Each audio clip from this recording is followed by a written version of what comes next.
Hey guys, what's up?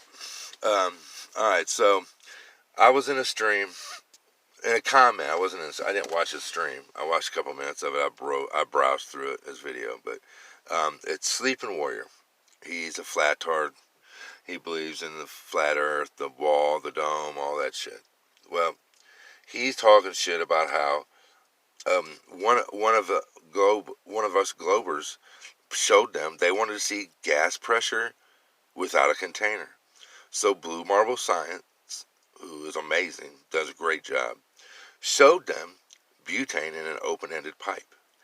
And prior to that, they were saying the that the that if it's not sealed, there will be no pressure. It better be sealed, right? Because otherwise the gas will leak out. You can't do it unless it's sealed. So he took a pipe, put butane in it, and let the force of gravity hold that butane in the pipe. Well, then they ad hoc'd him and said, oh, that pipe is a container. Like, no. A container is a completely enclosed object. For instance, a propane tank, an oxygen tank. Them are containers. Anyway, he tried to say it's because of relative density the butane stayed down. Okay, and I simply said, okay, so here's my second question then. You say relative density, that because that butane was heavier than air, the air around it, that's why it sat at the bottom of that pipe, that it wasn't gravity. So if that's the case, then why aren't we all dead? Because we would be breathing nothing but radon, argon, carbon monoxide, carbon dioxide, and a few choice other things right here on the surface of Earth. Because due to relative density and his explanation of it, all them gases that are heavier, which are all those gases that are heavier than nitrogen and oxygen, would be layering the surface of the Earth. And it would be in our breathable air. So that's all we would breathe. There'd be no sign of oxygen and nitrogen. So he goes, oh, that's because we live in a dynamic system, not a static system. That doesn't matter. You can't use relative density as an excuse for why the butane stayed in the pipe, but then turn around and say, but that only counts for that experiment. What you're saying relative density would do, it won't, because we're in a dynamic system. Makes no sense. That's just a bullshit ad hoc fucking answer, and he's full of shit. So anyway, that was his answer for my question for his big density. Anyway, his big whopping perspective, I said, that's not true. Sean Huffer did he's another YouTuber, he's a Glober. He did an experiment where he took a drone with a camera on it. As soon as sunset, he went up 10 or 15 feet and got to watch the sunset again. As soon as it went away from that height, he went up again, got to watch the sunset again. And he did this quite a few times. Then he stopped and he come down. That right there completely debunks flat Earth. That one experiment that Sean Huffer did blows flat Earth off the map. It's impossible. You can't say it's perspective and that the sun is getting further away. And that's why eventually it just gets so far away we don't see it no more. Because if that's the case, at sunset I could sit right here with my telescope, and as soon as the sun set, I could put a solar filter on my telescope and look through the telescope as soon as sunset, and I would be able to see the sun again. It would come back into focus if it was just getting further away. Plus, if it got further away, it would react to angular size change the same as anything else that got further away and got smaller with distance. It's no difference. Just because it's the sun, it doesn't make it special. So, that one test by Sean Hufford destroys flat Earth. When he went up in the drone, it brought the sun back into focus. It brought the sun back above the curve from the top down. When he sat at that level to watch sunset again, the sun disappeared from the bottom up.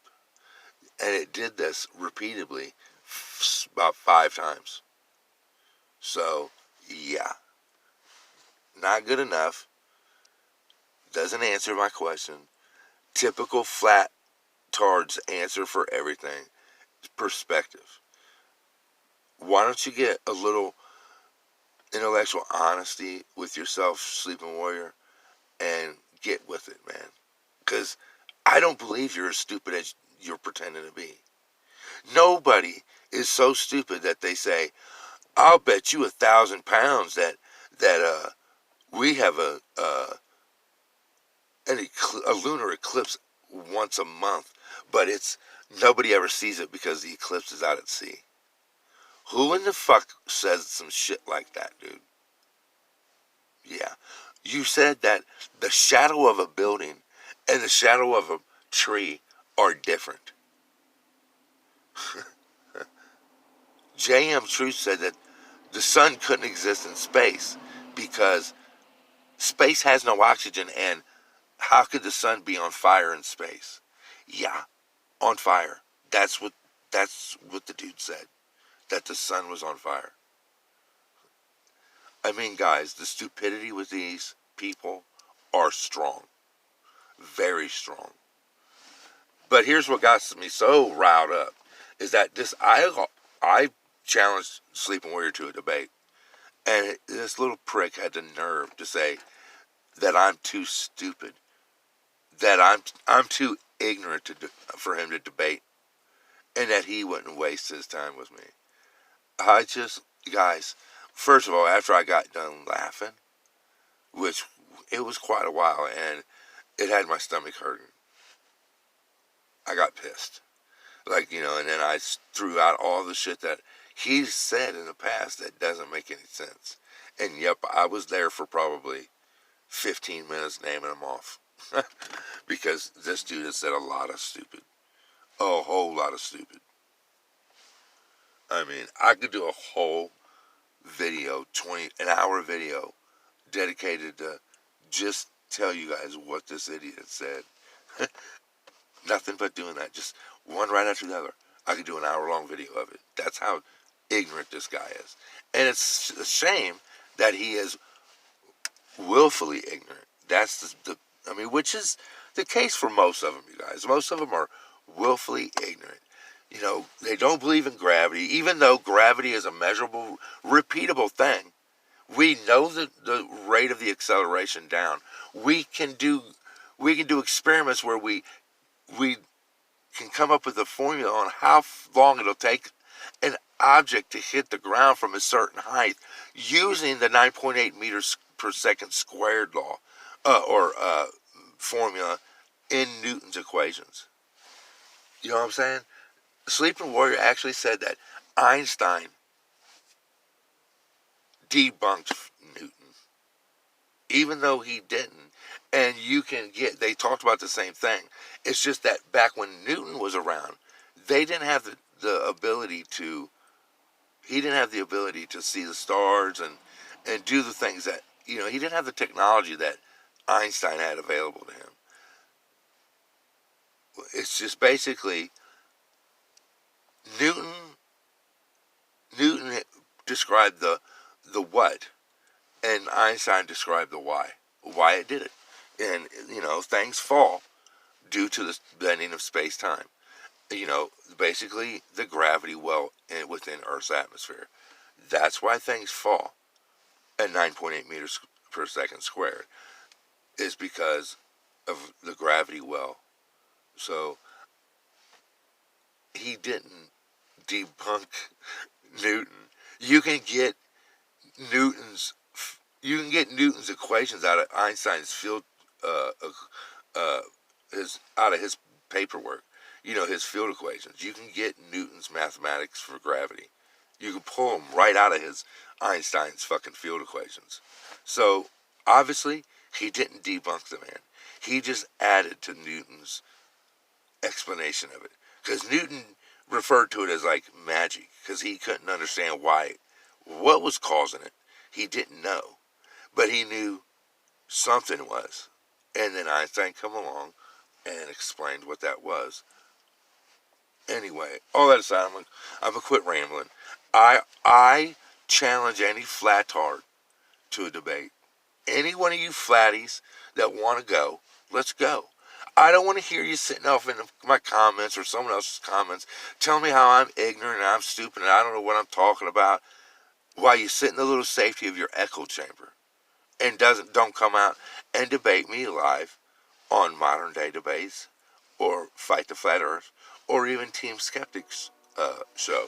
So any one of you guys that want to take me up on it, Nathan Thompson, Owen Benjamin, Nathan Oakley, Sleeping Warrior, any one of you, Quantum Eraser, any of you, Mark Sargent, I don't give a shit who you are, Bob Nobel, a 15 degree per hour drift. So bring it on. I will make the necessary arrangements for us to debate, and I will destroy you. I think you don't want to debate me because you've probably watched my other videos and see that I ain't no pushover. So, and I think that's why. Because I'm going to hold your nuts to the fire. And I'm going to make you answer questions. You're going to answer questions. You're not going to sit and tell me that I have the burden of proof because I don't have the burden of proof. All the scientific experiments and data are on my side. You're the one challenging those claims. So you have to show the proof. I want to see one positive evidence the earth is flat. One. Just a single one. But I never will. So anyway. Alright guys, I'm done rambling. This News Now House out.